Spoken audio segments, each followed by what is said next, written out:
So what are the bathroom remodels or fixes you should do if you're getting ready to put your house on the market, especially if you're targeting millennials? Stay tuned.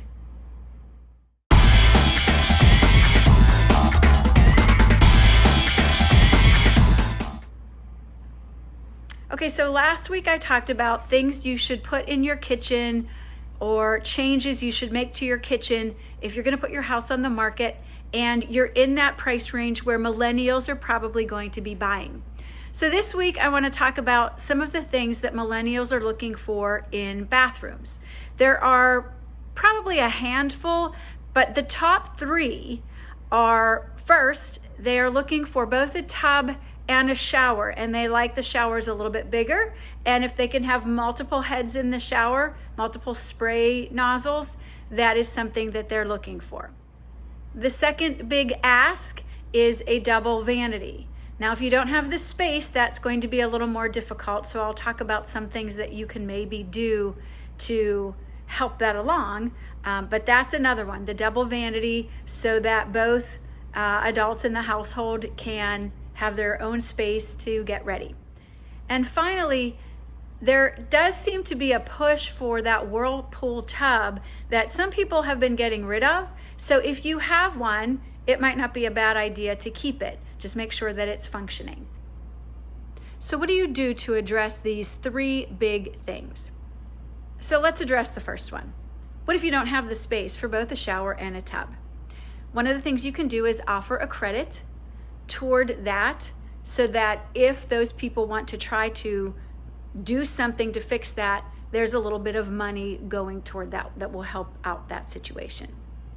For the double vanity, again, if you don't have the room to put in a double vanity or don't have the money to make these big fixes, if there's an area right outside the bathroom, or maybe even in the bathroom there is some space, get a piece of furniture that's a vanity and set that up and show that even though there might not be two separate sinks, there are still two areas that people can use to get ready.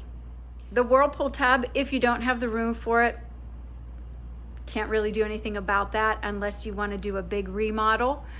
If you do have a tub, if there's a way to make an adjustment to make it a whirlpool tub, go ahead and do that.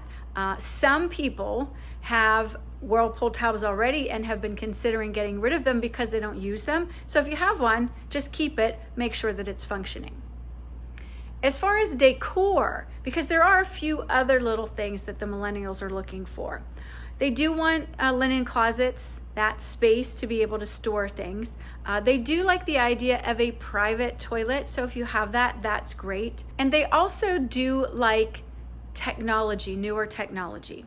So we talked about the shower. If you can put in multiple shower heads, or if not multiple shower heads, one of the big waterfall ones or just one of the really big shower heads, that small change can make a difference and make that area a little bit more appealing. The other thing that you can do is, if you don't have a linen closet, maybe get a small piece of furniture and store some towels in there, or get one of those racks and then store your towels on the racks, and it kind of looks like a hotel feel.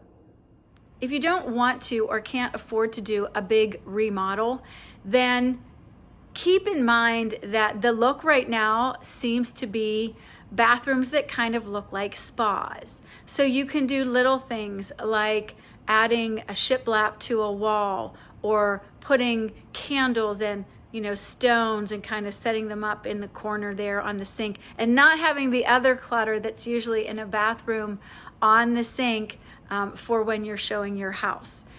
Another thing is maybe do gold accents. That is something that we're seeing, even though there's whites and grays and they love the whites and grays, some people are now accenting with gold faucets and things like that. Another thing that can make it look like a spa is to have a plant in there or two. So there are fixes that are not as expensive as a remodel that can help make your bathroom more appealing to millennials. I am Sharon Rosa. I'll be back here next week with another piece of real estate advice. If you want to email me, my email is sharonrosa@kw.com. Make sure you subscribe at the bottom of the page, and I will see you here next week. Have a great week.